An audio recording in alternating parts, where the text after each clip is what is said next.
नमस्कार साथियों, आप सबों का स्वागत है सिद्धार्थ वीडियो में। तो आज की वीडियो में हम लोग एनिमल फिजियोलॉजी का नेक्स्ट चैप्टर पढ़ेंगे जिसका नाम है सर्कुलेटरी सिस्टम, परिसंचरण तंत्र। तो इस वीडियो में हम लोग ब्लड के रिगार्डिंग पढ़ेंगे, ब्लड ग्रुपिंग पढ़ेंगे, ABO blood grouping, RH factor पढ़ेंगे, हार्ट के रिगार्डिंग पढ़ेंगे, ईसीजी पढ़ेंगे और उससे रिलेटेड जो भी हार्ट से रिलेटेड बीमारी है वो सब कुछ हम लोग आज की वीडियो में पढ़ेंगे। तो आप लोग चैनल को सब्सक्राइब कर लीजिए जिससे कि आपको नोटिफिकेशन मिले नेक्स्ट वीडियो यदि जब भी आएगा तो चलिए हम लोग अपना टॉपिक स्टार्ट करते हैं। तो सबसे पहले जो हम लोग सर्कुलेटरी सिस्टम में पढ़ेंगे, परिसंचरण तंत्र में ब्लड के रिगार्डिंग पढ़ेंगे, रक्त। देखते हैं ये ब्लड जो है यह एक कनेक्टिव टिश्यू है, ये संयोजिक उत्तक है। जो टिश्यू जो होते हैं चार तरह के होते हैं, epithelium tissue, connective tissue, muscular tissue और नर्वस टिश्यू। तो ये ब्लड जो यह एक है कनेक्टिव टिश्यू है, इसे हिंदी में बोलते हैं संयोजी उत्तक। ब्लड का पीएच कितना होता है? ये होता है 7.4 होता है, जो स्लाइटली अल्कलाइन होता है। 7 से नीचे होने पे एसिडिक होता है और 7 से ज़्यादा होने पे अल्कलाइन होता है। तो ब्लड का पीएच कितना है? 7.4। एक हेल्दी कोई भी पर्सन है, हेल्दी पर्सन के बॉडी में कितना ब्लड होता है, उसका वॉल्यूम क्या है? 5 से 6 लीटर होता है, जो कि हम उस शरीर के जो 5 से 6 लीटर जो ब्लड है एक शरीर में, हेल्दी पर्सन के बॉडी में, वो पूरे बॉडी के वेट का कितना होता है? 7 से 8% ये होता है। ब्लड कवर करता है बॉडी वेट का कितना परसेंट? 7 से 8% कवर करता है। अब देखते हैं ब्लड जो कौन कौन से कंपोनेंट से बने हुए हैं। ब्लड जो है प्लाज्मा से और फॉर्म्ड एलिमेंट से, जो कुछ एलिमेंट्स रहते हैं ये दोनों मिलके ब्लड बनाते हैं। प्लाज्मा जो है कितना परसेंट कवर करता है? 55% ब्लड का पार्ट कवर करता है कौन? प्लाज्मा। और फॉर्म एलिमेंट्स जो है ये 45% पार्ट को कवर करता है। अब प्लाज्मा का कलर देखते हैं क्या होता है। स्ट्रॉ कलर होता है, जिसको सिंपल में देखें तो पेल येलो कलर होता है। और फॉर्म्ड एलिमेंट्स जो होता है, ये एलिमेंट्स में हम लोग क्या पढ़ेंगे? आरबीसी पढ़ेंगे, red blood cells, WBC white blood cells और प्लेटलेट्स पढ़ेंगे। आरबीसी को इरिथ्रोसाइट्स भी बोला जाता है और डब्ल्यूबीसी को ल्यूकोसाइट बोला जाता है। तो अब हम लोग सबसे पहले पढ़ेंगे प्लाज्मा, फिर पढ़ेंगे वो एलिमेंट्स। तो प्लाज्मा के रिगार्डिंग हम लोग पढ़ते हैं। प्लाज्मा में जो होता है वाटर, लगभग पानी जो होता है 90 to 92% होता है। और कुछ फॉर्म अदर सब्सटेंस जो होते हैं ये 1 से 2% होते हैं। वो सब्सटेंस कौन से होते हैं? कुछ आयंस होते हैं, कुछ सॉल्ट होते हैं। अब प्लाज्मा में देखते हैं प्रोटीन जो है ये लगभग 6 से 8% होता है। और कौन कौन से प्रोटीन होते हैं प्लाज्मा में वो सभी देखते हैं। एक होता है एल्बुमिन प्रोटीन, ये 4% होता है। ये क्या करता है? शरीर का ऑस्मेटिक बैलेंस जो होता है इसको मेंटेन करता है। ऑस्मोलिटी जो रहता है, सॉल्ट का कंसंट्रेशन, इसे मेंटेन करके रखता है ब्लड का। फिर ग्लोबिन प्रोटीन जो है ये क्या करता है? डिफेंस मैकेनिज्म का काम करता है। जो बाहर से कोई भी फॉरेन पार्टिकल आते हैं, पैथोजन आते हैं, उससे ये बचाता है। कौन? Globulin protein. ये किस तरीके से बचाता है? तो ये एंटीबॉडी का फॉर्मेशन करके हमें फॉरेन पार्टिकल या फॉरेन पैथोजन से बचाता है। कौन? Globulin protein. फिर नेक्स्ट है फाइब्रिनोजेन, जो 0.3% होते हैं। प्रोथ्रोम्बिन 0.3% ये भी होते हैं। ये फाइब्रिनोजेन और प्रोथ्रोम्बिन क्या होता है? ब्लड क्लॉटिंग में हेल्प करता है। ये किस तरीके से करता है? जब कभी आप लोग देखे होंगे हाथ कट जाता है तो थोड़ी देर के बाद वहाँ पे एक ब्लड क्लॉट जैसा बनता है, वो खून जो जम जाता है। ये किसका रोल है? ये फाइब्रिनोजेन एंड प्रोथ्रोम्बिन का काम है, खून के जमने में मदद करना।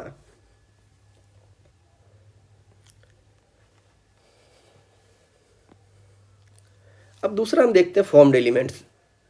इस फॉर्म्ड एलिमेंट्स में हम लोग डब्ल्यूबीसी, आरबीसी और प्लेटलेट्स पढ़ेंगे। आरबीसी का फुल फॉर्म क्या होता है? रेड ब्लड सेल्स, जिसको एरिथ्रोसाइट्स भी बोला जाता है। इसका नंबर कितना होता है? 5 से 5.5 मिलियन पर mm³ होता है, जो कि सबसे ज़्यादा होता है, मैक्सिमम होता है। ब्लड में सबसे ज़्यादा काउंट किसके होते हैं? आरबीसी के होते हैं। इसकी लाइफ स्पान, इसकी जीवन कितना होता है? आयु 120 दिन का होता है। इसका शेप क्या होता है? आकार क्या है? आरबीसी का बाइकनकेव शेप होता है। और एक चीज़ ध्यान रखना है, आरबीसी में कोई भी मेम्ब्रेन बॉन्डेड ऑर्गेनल्स नहीं होते हैं। ये सेल रहा, सेल का ये न्यूक्लियस है, ये माइटोकॉन्ड्रिया हुआ।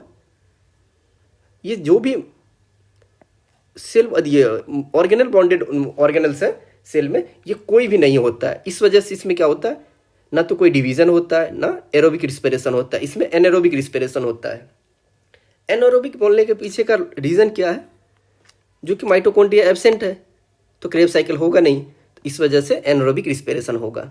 दूसरा बात, न्यूक्लियस एब्सेंट है, तो जब भी न्यूक्लियस होता है, न्यूक्लियस का क्या रोल है, सेल जब जो डिवाइड करता है तो उसमें न्यूक्लियस का बहुत बड़ा रोल है। तो न्यूक्लियस एब्सेंट होने की वजह से इसमें सेल डिवीजन भी नहीं होता है, किसमें, आरबीसी में। एक चीज देखते हैं, ग्रेवयार्ड ऑफ आरबीसी स्प्लीन को बोला जाता है। जब अपना आरबीसी जब अपना लाइफ को कंप्लीट कर लेता है 120 दिनों के बाद, तब ये कहाँ पहुंच जाता है, स्प्लीन में। इस वजह से इसे ग्रेवयार्ड ऑफ आरबीसी कहा जाता है। हिंदी में कब्रगाह बोलते हैं, आरबीसी का कब्रगाह किसे बोला जाएगा, तो स्प्लीन को। स्प्लीन को ब्लड बैंक भी बोला जाता है, ब्लड बैंक ऑफ आरबीसी। क्यों, तो स्प्लीन क्या करता है, ब्लड को स्टोर करता है, रक्त को जमा करके रखता है, इस वजह से इसे ब्लड बैंक बोला जाता है। ब्लड बैंक में ये का काम क्या होता है, वहाँ पे ब्लड जमा रहता है, जब भी जरूरत पड़े तो वहाँ से हम ले सकते हैं। इस वजह से स्प्लीन को ब्लड बैंक ऑफ आरबीसी बोला जाता है। फिर नेक्स्ट चीज देखते हैं, ये आरबीसी बनता कहाँ, ये रेड बोन मेरो में बनता है। और ये किस तरीके से बनता है उससे भी देखते हैं। ये रेड बोन मेरो है, ये जो किडनी जो है एक हार्मोन सेक्रेट करता है जिसका नाम है इरिथ्रोपोइटिन हार्मोन, इरिथ्रोपोइटिन हार्मोन। ये जो इरिथ्रोपोइटिन हार्मोन है ये आरबीसी को स्टिमुलेट करता है, किस चीज़ में, ये जो इरिथ्रोपोइटिन जो है ये रेड बोन मेरो को स्टिमुलेट करता है, किस चीज़ में, आरबीसी के फॉर्मेशन में। ये इरिथ्रोपोइटिन जो किडनी इरिथ्रोपोइटिन हार्मोन रिलीज करता है, जो रेड बोन मेरो को हेल्प करता है आरबीसी के बनने में। ये इंपॉर्टेंट है, कभी पूछा जाएगा आपसे, जो कौन सा ऐसा हार्मोन है जो कि रेड बोन मेरो में आरबीसी के फॉर्मेशन में मदद करता है, तो उसका नाम है इरिथ्रोपोइटिन हार्मोन। और उसे कौन रिलीज करता है, किडनी से रिलीज करता है। आरबीसी में एक आयरन कंटेनिंग पिगमेंट होता है जिसे बोलते हैं हीमोग्लोबिन। हीमोग्लोबिन जो होता है इसका अमाउंट कितना होता है, ये 12 से 16 ग्राम होता है, कितना, पर 100 ml of blood. 100 ml blood में 12 से 16 ग्राम हीमोग्लोबिन होता है। ये हीमोग्लोबिन करता है क्या, ट्रांसपोर्ट ऑफ गैसेज के ट्रांसपोर्ट में मदद करता है। CO2 या O2 वगैरह के गैसेज में जो भी गैस है इसे ट्रांसपोर्ट में मदद करता है हीमोग्लोबिन। ये रेड कलर पिगमेंट होता है, so provide red colour to the RBC. RBC का कलर रेड क्यों होता है, बिकॉज ऑफ हीमोग्लोबिन। अभी हम लोगों ने देखा आरबीसी में डिवीजन नहीं होता है, क्यों, बिकॉज ऑफ न्यूक्लियस एब्सेंट होता है। न्यूक्लियस रहेगा तो ही सेल डिवाइड करता है, इसमें न्यूक्लियस एब्सेंट है तो इसमें सेल डिवीजन नहीं होता है, कोशिका का डिवाइड नहीं होते हैं। अब हम आगे देखते हैं हीमोग्लोबिन को किस तरीके से बना हुआ है। हीमोग्लोबिन 2 पार्ट से बना हुआ था, एक हीम पार्ट, एक ग्लोबिन पार्ट। ये जो है 5% पार्ट को कवर करता है, और ये जो ग्लोबिन प्रोटीन होता है ये कितने पार्ट को कवर करता है, 95%। यह प्रोटीन है। ये जो हीम पार्ट जो है ये आयरन कंटेन करता है, यही क्या करता है, ऑक्सीजन से बाइंड होकर FeO2 बनाता है, और ये ऑक्सीजन के ट्रांसपोर्ट में मदद करता है, कौन, हीमोग्लोबिन। फिर हमारा फॉर्म्ड एलिमेंट्स में दूसरा है WBC, जिसका फुल फॉर्म है व्हाइट ब्लड सेल्स। इसे ल्यूकोसाइट्स भी बोला जाता है। ये कलरलेस है, इसका कोई कलर नहीं होता है। ये इसका फॉर्मेशन कहाँ होता है, इसका भी फॉर्मेशन रेड बोन मेरो में होता है। इसके नंबर कितने हैं, 6000 से 8000 इसके नंबर है। और इसके लाइफ जो है बहुत कुछ घंटे से लेके कुछ दिन तक होते हैं। It's life span is few hours to few days. और इसमें न्यूक्लियस प्रेजेंट होता है, जिस वजह से इसमें न्यूक्लियस प्रेजेंट होने की वजह से इसमें सेल डिवीजन होता है। अब WBC के भी कुछ कैटेगरीज है, उसे डिवाइड किया गया, और किस बेसिस पे किया गया है वो हम पढ़ते हैं। WBC को जो है साइटोप्लाज्म में ग्रेन्यूल्स है या नहीं, WBC के साइटोप्लाज्म में ग्रेन्यूल्स है या नहीं है, उसके बेसिस पे 2 पार्ट किया गया है, एक ग्रेन्युलोसाइट, दूसरा एग्रेन्युलोसाइट। तो ग्रेन्युलोसाइट के अंदर में हम लोग पढ़ेंगे 3 चीज़, एक न्यूट्रोफिल्स, दूसरा इसिनोफिल्स, तीसरा है बेसोफिल्स। न्यूट्रोफिल्स जो होता है लगभग 60 से 65% पार्ट कवर करता है ग्रेनुलोसाइट का,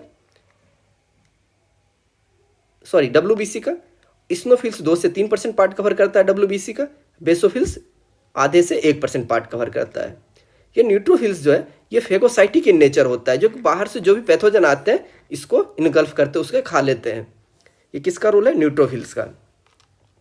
और एक ग्रेनुलोसाइट्स जो है इसमें दो चीज़ पढ़ेंगे, मोनोसाइट, दूसरा लिम्फोसाइट। मोनोसाइट का अमाउंट कितना होता है? 6 से 8% होता है। ये लार्जेस्ट WBC होता है। कभी पूछा जाएगा जो कि लार्जेस्ट WBC कौन सा है, तो वो है मोनोसाइट्स। दूसरा होता है लिम्फोसाइट। ये कितना परसेंट पार्ट कवर करता है? 20 से 25%। और ये स्मॉलेस्ट WBC है। इस दोनों चीज़ को याद रखना है। लार्जेस्ट WBC कौन सा है?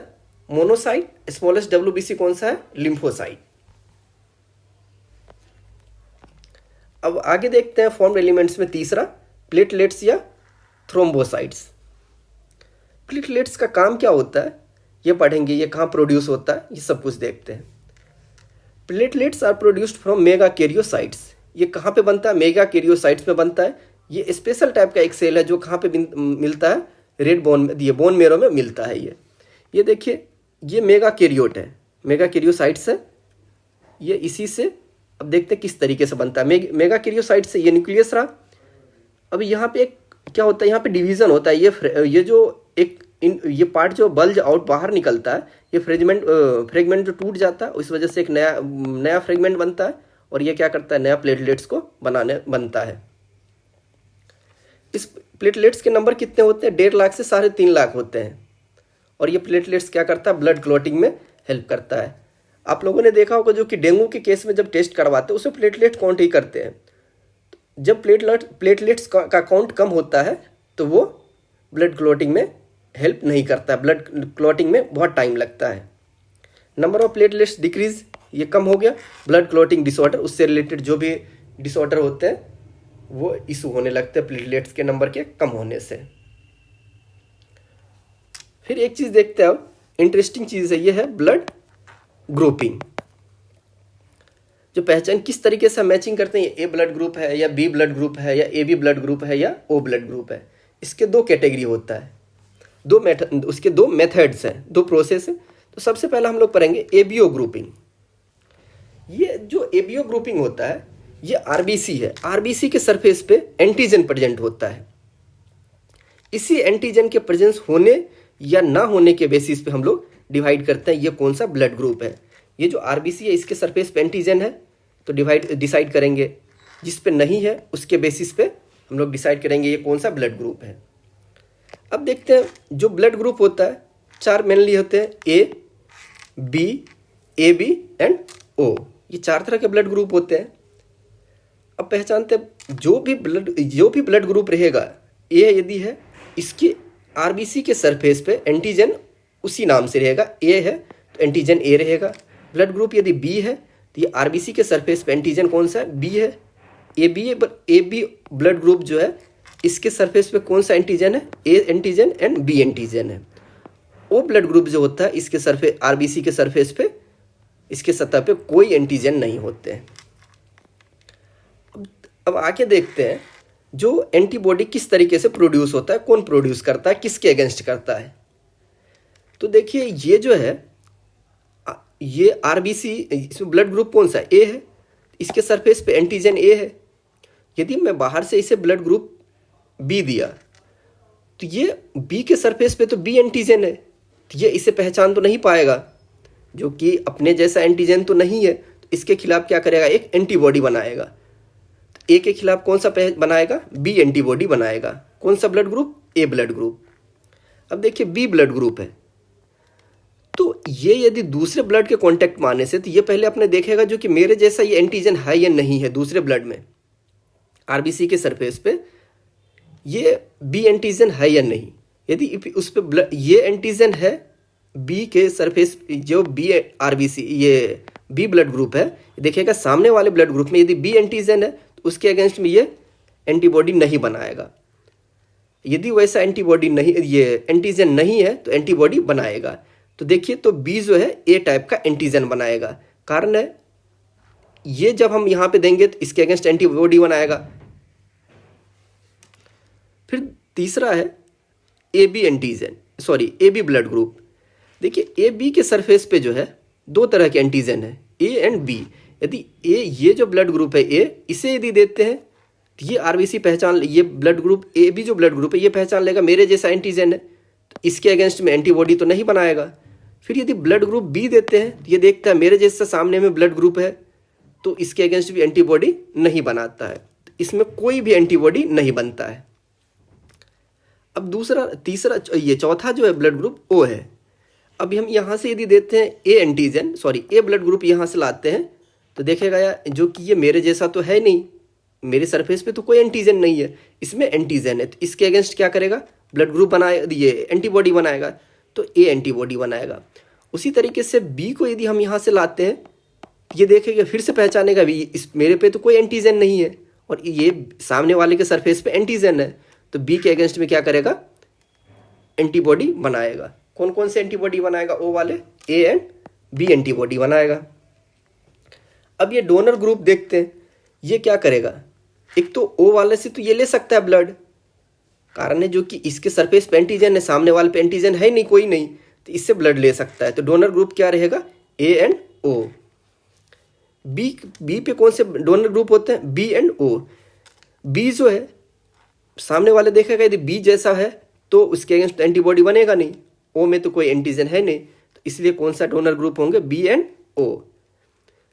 ए एंड बी का जो डोनर ग्रुप है ये ए से भी ले रहा है, बी से भी ले रहा है और ओ से भी, ओ में तो कोई एंटीजन नहीं है, तो ए बी एंड ओ ये सारे डोनर ग्रुप हुए किसके, ए बी के। ओ में जो है इसके सरफेस पे एंटीजन नहीं है, इधर सारे में जो है एंटीजन है, तो ये अपने ही जैसा किसे ढूंढेगा, ये कहाँ पे अपने जैसा, इसके सरफेस पे जो एंटीजन नहीं है तो ओनली ओ पे ही ऐसा है जो एंटीजन नहीं होगा, इसके डोनर ग्रुप कौन से होंगे, ओ होंगे। इसलिए ओ जो है यूनिवर्सल डोनर बोला जाता है। ओ देखिए सबको ब्लड ग्रुप दे सकता है लेकिन ले सकता है ओनली ओ से, और ए जो है यूनिवर्सल रेसिपिएंट या यूनिवर्सल एक्सेप्टर होता है। ये देखिए सबसे ब्लड ले सकता है, ए से भी ले सकता है, बी से भी ले सकता है और ओ से भी ले सकता है। सो O blood group is called as universal donor and ABA blood group is called as universal acceptor। अब आप लोग एक चीज देखते हैं, RH फैक्टर देखते हैं या RH ग्रुपिंग देखते हैं। आप लोगों ने सुना होगा RH ग्रुपिंग, लेकिन आज उसे डिटेल में देखते हैं। जैसे ये RBC रहा, RBC के सरफेस पे एंटीजन होते हैं, लगभग 80% इंसान के आरबीसी के सरफेस पे एंटीजन प्रेजेंट होते हैं, वो RH एंटीजन प्रेजेंट होते हैं। ये जो एंटीजन होते हैं, ये एक मंकी है जिसका नाम है रेसस मंकी, उसी के जैसा सिमिलर होता है ये RH एंटीजन। जो इंसान में जो 80% इंसान में लगभग RH एंटीजन है, ये लगभग रेसस मंकी के एंटीजन से लगभग बराबर होता है। अब देखते हैं जो कि RH पॉजिटिव RH नेगेटिव क्या होता है। RH positive RH negative, RBC के सरफेस पे यदि RH एंटीजन प्रेजेंट है तो उसे RH पॉजिटिव बोलेंगे। यदि अभी ये आरबीसी है, इसके सरफेस पे RH एंटीजन है तो ये क्या होगा, RH पॉजिटिव होगा। इफ यदि ये आरबीसी है, इसके सरफेस पे एंटीजन एब्सेंट है तो क्या होगा, RH नेगेटिव होगा। एक एग्जांपल से देखते हैं, जैसे आप लोग देखते होंगे ब्लड ग्रुपिंग में होता है blood group A positive, B positive या ए नेगेटिव या बी नेगेटिव। ये नेगेटिव जो है किसके बेसिस पे आया गया, ये RH फैक्टर के वजह से लिया गया है। B positive blood group means ये आरबीसी है, ये बी ब्लड ग्रुप है, इसके सरफेस पे RH फैक्टर प्रेजेंट है, इस वजह से इसे ये बी पॉजिटिव बोला गया है। बी पॉजिटिव सोच ये दिखाता है जो कि इसके सरफेस पर RH एंटीजन प्रेजेंट है। ये आरबीसी के सरफेस पे ब्लड ग्रुप बी रहा, यहाँ पे ये एंटीजन RH एंटीजन प्रेजेंट है, so it is RH positive. तो इसका ब्लड ग्रुप क्या होगा, बी पॉजिटिव ब्लड ग्रुप है। इफ इसके सरफेस, ये आरबीसी जो है इसके सरफेस पे ये एंटीजन एब्सेंट है, ये एंटीजन नहीं है, तो बी ब्लड ग्रुप जो है इसमें जो नेगेटिव जो साइन है, एंटीजन एब्सेंट होने की वजह से बी नेगेटिव साइन सोच RH एंटीजन ही एब्सेंट, यहाँ पे कोई RH एंटीजन नहीं है, इस वजह से इसे बी नेगेटिव बोला गया है। कुछ इंपॉर्टेंट पॉइंट देख लेते हैं। कैल्शियम जो होता है, कैल्शियम आयन, ये ब्लड क्लॉटिंग में बहुत ज़्यादा इंपॉर्टेंट रोल प्ले करता है। ब्लड को जमने में कौन इंपॉर्टेंट रोल प्ले करता है? कैल्शियम आयन जो है ब्लड क्लॉटिंग में हेल्प करता है। अब हम लोग देखते हैं ह्यूमन सर्कुलेटरी सिस्टम, मानव संचारण तंत्र। अब हम लोग इसमें हार्ट के बारे में पढ़ेंगे। हार्ट से रिलेटेड जो भी उसमें वाल्व होते हैं, ऑरिकल, वेंट्रिकल वगैरह सब कुछ पढ़ेंगे। ह्यूमन हार्ट जो होता है ये 4 चैम्बर हार्ट होते हैं। 4 चैम्बर कौन कौन से? 1, 2, 3, ये 4। ये कितने चैम्बर है? 4 चैम्बर। तो इसलिए ह्यूमन हार्ट जो है 4 चैम्बर होते हैं। तो ये वाला 4 चैम्बर जो है इसे RA मतलब राइट ऑरिकल बोलते हैं। Right auricle.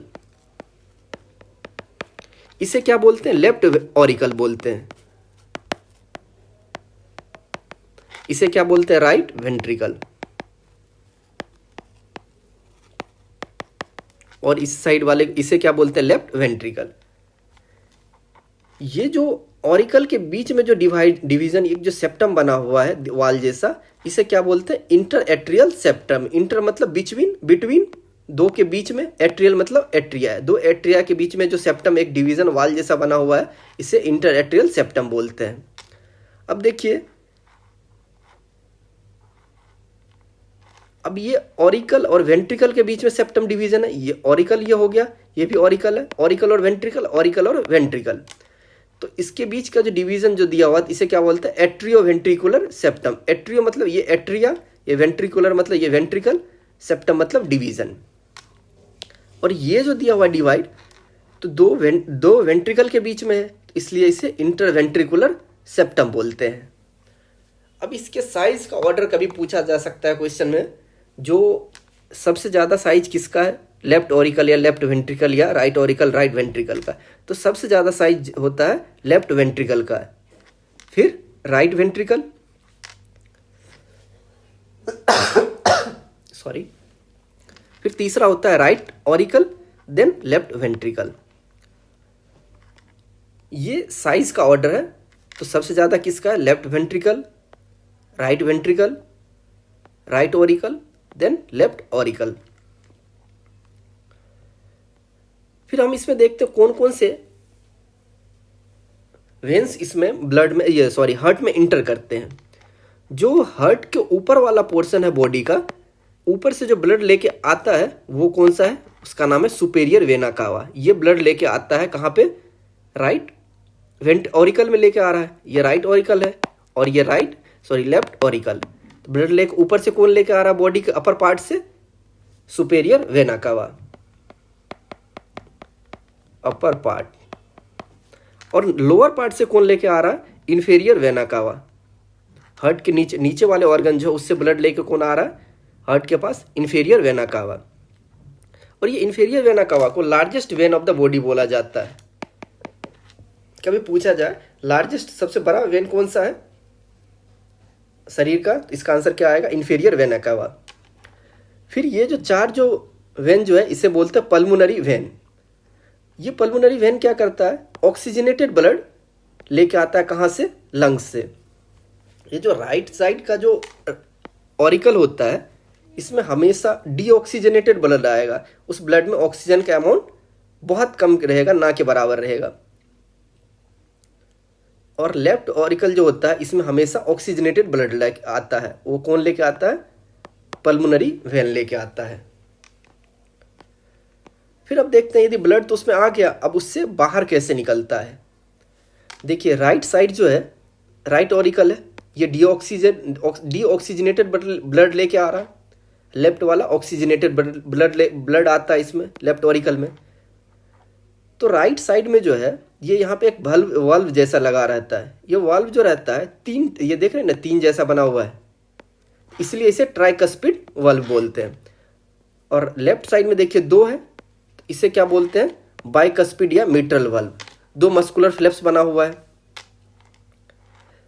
फिर यहाँ से जो ब्लड जो इसमें से जो राइट ऑरिकल से राइट वेंट्रिकल में आता है, यहाँ से जो ब्लड रिलीज होता है, बाहर निकलता है, ये कहाँ जाता है?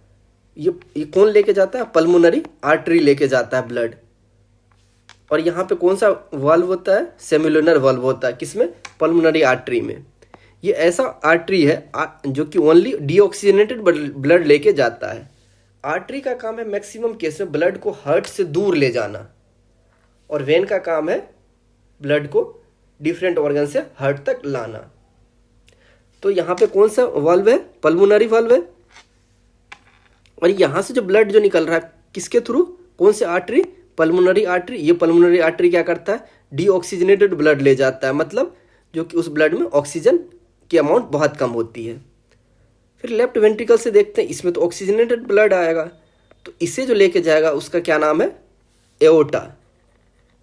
ये ब्लड लेके जाता है डिफरेंट ऑर्गन में, ये ऑक्सीजनेटेड ब्लड रहेगा एओर्टा में। और यहाँ पे कौन सा वाल्व होते हैं? सेमिलुनर वाल्व होते हैं। अब देखते हैं नोडल टिश्यूज, जो हार्ट के अंदर जो टिश्यू होते हैं उसके रिगार्डिंग देखते हैं। ये देखिए राइट ऑरिकल है, तो यहाँ पे एक नोड होता है जिसे बोलते हैं एसए नोड। एसए नोड जो होता है ये क्या करता है? हार्ट बीट को इनिशिएट करता है। हार्ट बीट को शुरुआत कौन करता है? SA node. और इसे पेस मेकर भी बोला जाता है। कभी क्वेश्चन में आपसे ये पूछा जाए, क्वेश्चन में आएगा जो कि pacemaker of the heart या initiation of the heart beat कौन, क्या नाम आएगा उसका? तो एसए नोड आएगा। ये इम्पल्स जनरेट करता है 70 से 75 पर मिनट। फिर यहाँ से एसए नोड आया, फिर एबी नोड आता है, फिर उसी तरीके से परकिंजी फाइबर वगैरह आते हैं। फिर धीरे धीरे ये जो है इम्पल्स का रेट कम होता जाता है। अब देखते हैं कार्डियक साइकिल, जो कि कार्डियक साइकिल में हम लोग ये पढ़ेंगे जो कि एक हार्ट बीट कंप्लीट होने में कितना टाइम लगता है, उसी को हम लोग बोलते हैं कार्डियक साइकिल। एक हार्ट बीट कंप्लीट में टाइम, इसे क्या बोलते हैं? Cardiac cycle. इसका टाइम कितना होता है? 0.8 सेकेंड होता है। अब इसके स्टेप्स देखते हैं कार्डियक साइकिल में क्या होता है। तो ज्वाइंट डायस्टोल 3 स्टेप्स होते हैं। ज्वाइंट डायस्टोल, एट्रियल सिस्टोल और वेंट्रिकुलर सिस्टोल। सिस्टोल का मतलब सिंपल में देखते हैं दबाना, दबना। डायस्टोल का मतलब होता है रिलैक्स होना। तो 3 स्टेप्स में होते हैं, ज्वाइंट डायस्टोल, एट्रियल सिस्टोल और तीसरा वेंट्रिकुलर सिस्टोल। हम सबसे पहले देखेंगे एट्रियल सिस्टोल को देखेंगे, फिर वेंट्रिकुलर सिस्टोल और ज्वाइंट डायस्टोल। एट्रियल मतलब एट्रिया से होगा, ये दोनों एट्रिया है, ऑरिकल है एट्रिया। एट्रिया या ऑरिकल जो है इसमें सिस्टोल होगा, कॉन्ट्रैक्शन होगा। तो ये क्या होगा? ये इस तरीके से दबेगा, कौन? ऑरिकल। दोनों इस तरीके से दबेगा ऑरिकल, तो इसमें से ब्लड जो है इसमें फ्लो करेगा। तो ये कितने देर के लिए इसका टाइम पीरियड होता है? 0.1 सेकेंड। इसका क्या नाम है? Atrial systole. फिर दूसरा है वेंट्रिकल सिस्टोल। जब ब्लड इसमें से इसमें आएगा तो फिर क्या होगा? तो ब्लड तो आगे जाना चाहिए, तो फिर इसे प्रेस करना पड़ेगा, कॉन्ट्रैक्ट होगा, कंप्रेस होगा, दबेगा, तो ब्लड जो है वेंट्रिकल से बाहर जाएगा। इसलिए इसे वेंट्रिकल सिस्टोल बोलते हैं। वेंट्रिकल में कॉन्ट्रैक्शन, इसका टाइम पीरियड क्या है? 0.3 सेकेंड। फिर ज्वाइंट डायस्टोल मतलब, ज्वाइंट मतलब ये सारे जितने भी ऑरिकल है, ऑरिकल जो भी है और वेंट्रिकल सारे रिलैक्स स्टेट में हो जाएंगे। सारे वाल्व जो होते हैं, ये जो वाल्व है ट्राइकस्पिड वाल्व, और ये जो बाइकस्पिड वाल्व है, और ये सेमुलर वाल्व है, सारे वाल्व खुल जाते हैं। तो उसका टाइम पीरियड क्या होता है? 0.4 सेकेंड। तो कार्डियक साइकिल आप लोग समझ गए होंगे। इसका समय पीरियड कितना है? 0.8 सेकेंड। ये 3 स्टेप में होता है, एट्रियल सिस्टोल, वेंट्रिकुलर सिस्टोल, एक ज्वाइंट डायस्टोल। एट्रियल सिस्टोल में एट्रिकल कॉन्ट्रैक्ट करता है, वेंट्रिकल सिस्टोल में वेंट्रिकल कॉन्ट्रैक्ट करता है, ज्वाइंट डायस्टोल में सारे जो होते हैं चारों चैम्बर रिलैक्स स्टेट में हो जाते हैं, सारे वाल्व जो है खुले हुए रहते हैं। अब देखते हैं ईसीजी। आप लोगों ने देखा होगा कभी डॉक्टर के पास जो जाते हैं तो एक इस तरीके से एक जनरेट किया हुआ ईसीजी करते हैं, आप लोगों ने देखा होगा। तो ये होता क्या है? ईसीजी का फुल फॉर्म होता है इलेक्ट्रोकार्डियोग्राम। ये इमेज जो होता है इसी को बोलते हैं ईसीजी।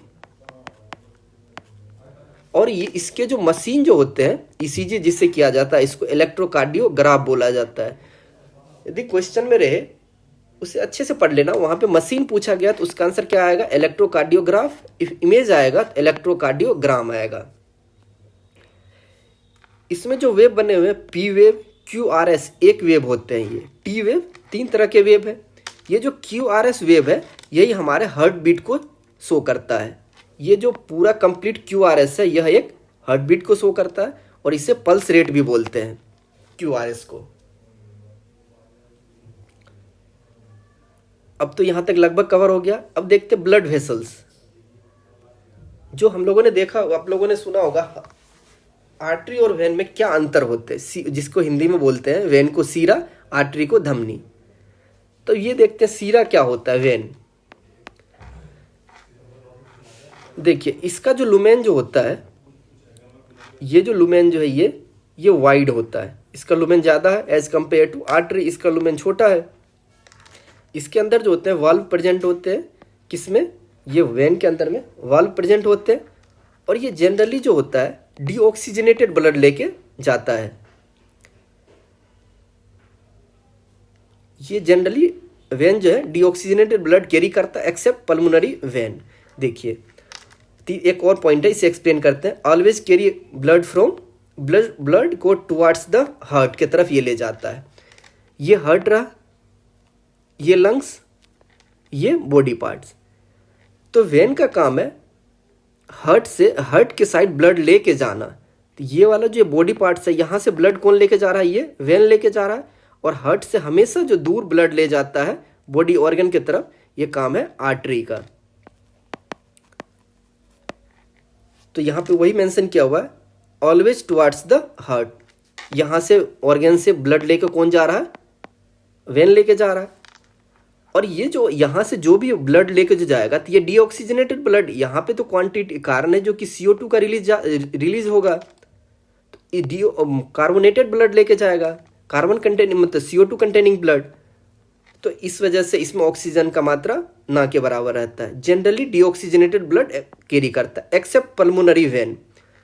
पल्मोनरी वेन जो होता है लेफ्ट ऑरिकल में जो लेकर आता है ब्लड जो आ रहा है, ये ऑक्सीजनेटेड ब्लड रहता है। इसके सिवा जो भी वेन होते हैं सारे डीऑक्सीजनेटेड ब्लड लेके जाते हैं। फिर देखते हैं artery. It carry always blood from the heart. ये हार्ट से यहाँ से ब्लड लेके जा रहा है ऑर्गन की तरफ। आर्टरी का ये रोल है। जब कभी भी पूछा जाए आर्टरी और वेन में डिफरेंस क्या है, तो बस इतना बोल देना है, जो कि आर्टरी ब्लड को हार्ट से दूर ले जाता है और वेन क्या करता है, जो कि ऑर्गन से हार्ट की तरफ लेके आता है। ये नहीं बोलना है जो कि आर्टरी है प्योर ब्लड ले जाता है या ऑक्सीजनेटेड ब्लड, क्योंकि उसके में कुछ एक्सेप्शन हो जाते हैं, pulmonary artery and pulmonary vein. Blood flows with high pressure. Artery में जो होता है वेन के कंपैरिजन में प्रेशर ज़्यादा होता है। क्यों? इसके पीछे का रीज़न ये है, इसका लुमेन छोटा होता है। आर्टरी में वाल्व एब्सेंट होता है। Generally oxygenated blood accept pulmonary artery. देखिए जो भी ब्लड लेके जा रहा है आर्टरी, ऑक्सीजनेटेड ब्लड लेके जाता है एक्सेप्ट पल्मोनरी आर्टरी।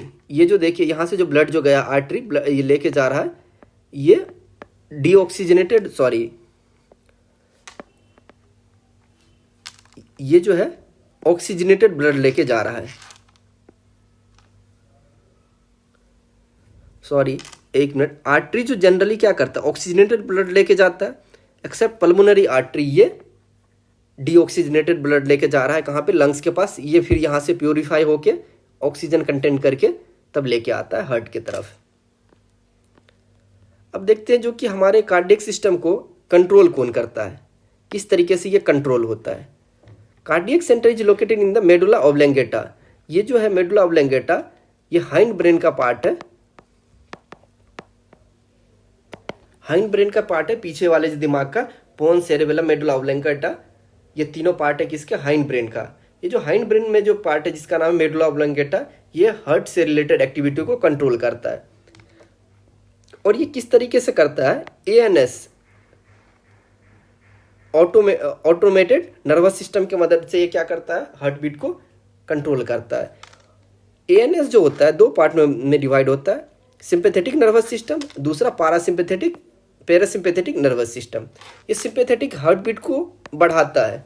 जब कभी आप लोग देख रहे होंगे, जब आपके पीछे कभी कुत्ते वगैरह पड़ जाते हैं तो तेज जो दौड़ते हैं तो हार्ट बीट जो है बढ़ जाता है। उसे कौन बढ़ाता है?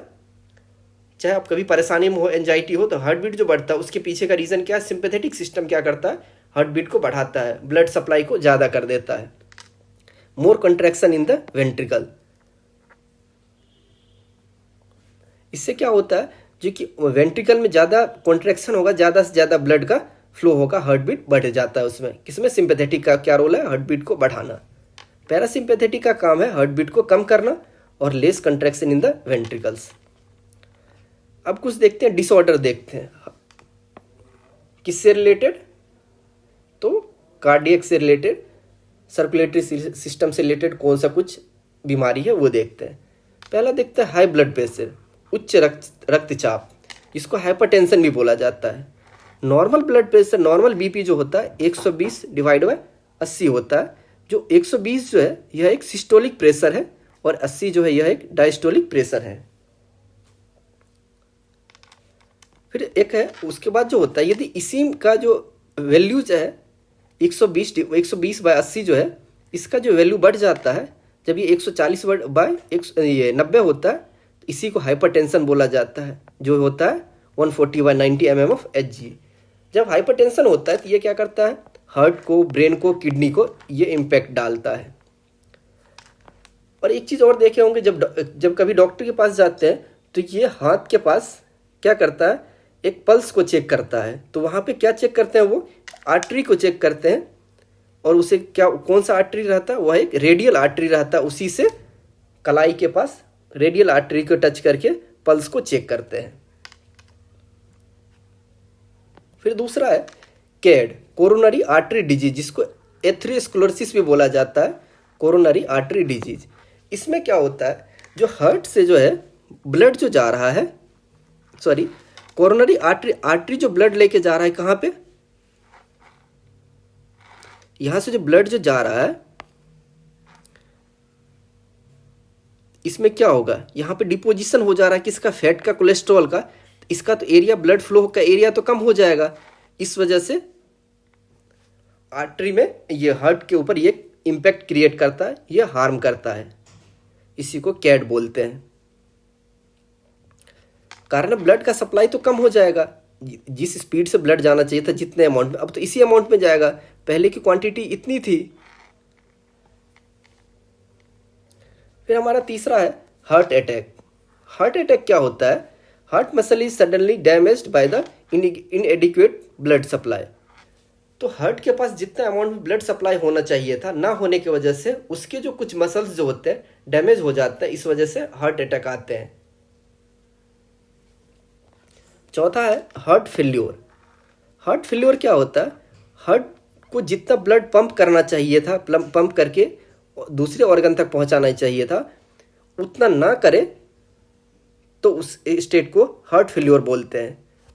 Heart is not pumping blood effectively according to the demand of the body. Heart जो ब्लड को पंप कर रहा है, वो जो हमारे शरीर को जो पहुंचता है डिफरेंट ऑर्गन में, उसकी जितना जरूरत है उतना ना करे तो उसे क्या बोलते हैं? हार्ट फेल्योर बोलते हैं। कुछ इंपॉर्टेंट पॉइंट्स देख लेते हैं जो ब्लड डोनेशन वगैरह सबसे रिलेटेड है। एक यूनिट ब्लड जो डोनेट करते हैं उसमें कितना, एक यूनिट में कितना ब्लड डोनेट होता है? 450 ml होता है। स्टडी ऑफ ब्लड उसे क्या बोलते हैं? हेमाटोलॉजी बोलते हैं। लार्जेस्ट आर्टरी इन ह्यूमन, सबसे बड़ी आर्टरी क्या होती है? एओर्टा होती है। और सबसे बड़ी वेन क्या होती है? इंफीरियर वेना केवा होती है।